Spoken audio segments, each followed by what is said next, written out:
నిజామాబాద్ జిల్లా ఇందల్వాయి మండల పరిధిలోని ఏకలవ్య పాఠశాలలో విద్యార్థి రామ్ చరణ్ ఆత్మహత్యకు పాల్పడ్డాడు. పోలీసులు, పాఠశాల సిబ్బంది తెలిపిన వివరాలు ఇలా ఉన్నాయి. కొమురం భీం ఆసిఫాబాద్ జిల్లా లింగాపూర్ గ్రామానికి చెందిన రామ్ చరణ్ ఏకలవ్య పాఠశాలలో 9వ తరగతి చదువుతున్నాడు. మంగళవారం విద్యార్థి వద్ద సెల్ ఫోన్ కనిపించడంతో టీచర్ మందలించి కౌన్సిలింగ్ ఇచ్చారు. సాయంత్రం తోటి విద్యార్థులతో ఆటలాడిన తర్వాత కొంతసేపటికి బాత్రూంకి వెళ్లిన రామ్ చరణ్ బట్టలు ఆరవేసుకునే తాడుతో ఉరివేసుకున్నాడు. అది గమనించిన తోటి విద్యార్థులు ప్రిన్సిపల్ రమేష్ కుమార్కు తెలియజేశారు. వెంటనే పాఠశాల సిబ్బంది ప్రైవేట్ ఆసుపత్రికి విద్యార్థిని తరలించారు.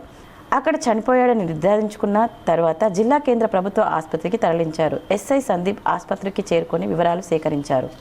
మరి 4 సంవత్సరాలు లేని విధంగా ఈ రెండు నెలల నుంచి మా బాబుకు అనేకమైన తీవ్ర ఒత్తిడిలు, అనేక రకంగా మానసిక ఇబ్బందులు పెడుతూ ఈ టీచర్ యాజమాన్యం, ఈ స్కూల్ కరెస్పాండెంట్ వీళ్ళు మా బాబు కావాలని పట్టుబట్టి తన మీద కక్ష కట్టి తన ఇలా సావుకు గురి చేసిర్రు.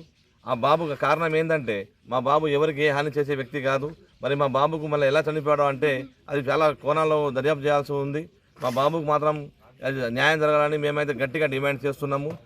ఎట్లా జరిగింది, ఎలా చనిపోవడం అనేది మాకు లేదు క్లారిటీ. కూడా వీళ్ళు ఇచ్చిన మాకు సమాచారం మేరకు ఒకళ్ళేమో బిల్డింగ్ మీద పడ్డాడు అని చెప్పి ఒకళ్ళు చెప్పారు, ఇంకోళ్ళేమో బాత్రూంలో జాడి పడ్డాడు అని చెప్పారు, ఇంకోళ్ళేమో హ్యాంగింగ్ అని చెప్పారు. మరి ఆ హ్యాంగింగ్ చేసుకున్న స్థలం చూస్తే తన కాలు కూడా కింద